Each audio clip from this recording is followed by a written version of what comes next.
kabul edildiği Sevr Antlaşması'nı Mustafa Kemal'in kurduğu Ankara hükümeti kabul etmemiş. Halk artık Osmanlı'yı kabul etmiyor. Bize destek verirseniz Büyük Millet Meclisi'ni ortadan kaldırabiliriz. İngiltere İmparatorluğu olarak size destek veririz. İngilizlerin desteğini alan Yunanlılar Ankara'ya doğru yürümeye başlar. Efendiler, İngilizlerin desteğini arkasına alan Yunanlılar Ankara'ya doğru yürümeye başladı.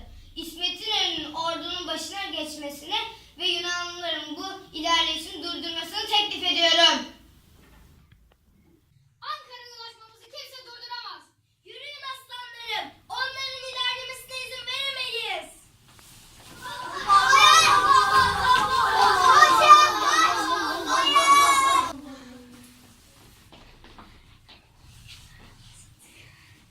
Yaşasın, kazandık.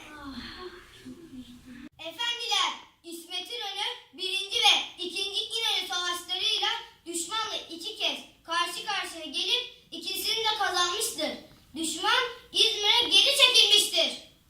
1. ve 2. İnönü Savaşları'nda kaybeden Yunan orduları toparlanıp Türk ordusuna tekrar saldırdı. Kütahya Eskişehir bölgesinde Yunanlılara karşı hazırlıksız yakalanan Türk ordusu büyük kayıplar vermemek için Sakarya'ya çekilmek zorunda kaldı. Olamaz! Hazırlıksız yakalandık! Ordu geri çekilin! Eskişehir'de Kütahya bizimdir!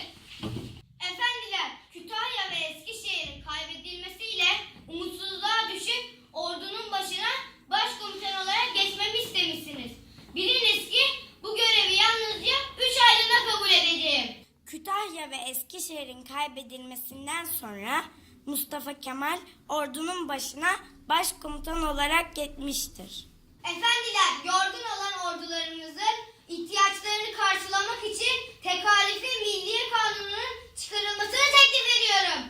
Çıkarılan Tekalifi Milliye Kanunu ile halk elindeki fazla silah, araç, yiyecek ve giyecekleri askerin ihtiyacının giderilmesi için orduya bağışlamıştır. Bir gün 21 gece süren Sakarya Meydan Muharebesi'nde zaman zaman Türk ordusu güç anlar yaşadıysa da Yunan ordusu imha olmaktan zor kurtulmuştur. Son savaşı yendik. Yine yenebiliriz. Yürüyün askerler. Her yeri savunun. Hattı müdafaa yoktur, sattı müdafaa vardır.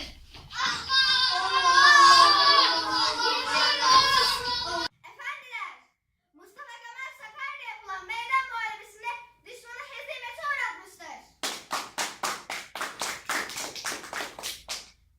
Mustafa Kemal'e Büyük Millet Meclisi tarafından gazilik ve mereselik ünvanı verilmesini teklif ediyorum.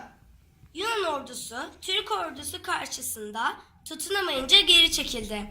Mustafa Kemal Yunanlıları tamamen Batı Anadolu'dan atmak için 26 Ağustos 1922'de Yunanlıların bulundukları bölgelere doğru harekete geçti. Yürüyün ordular. İlk hedefiniz Akdeniz'dir. İleri!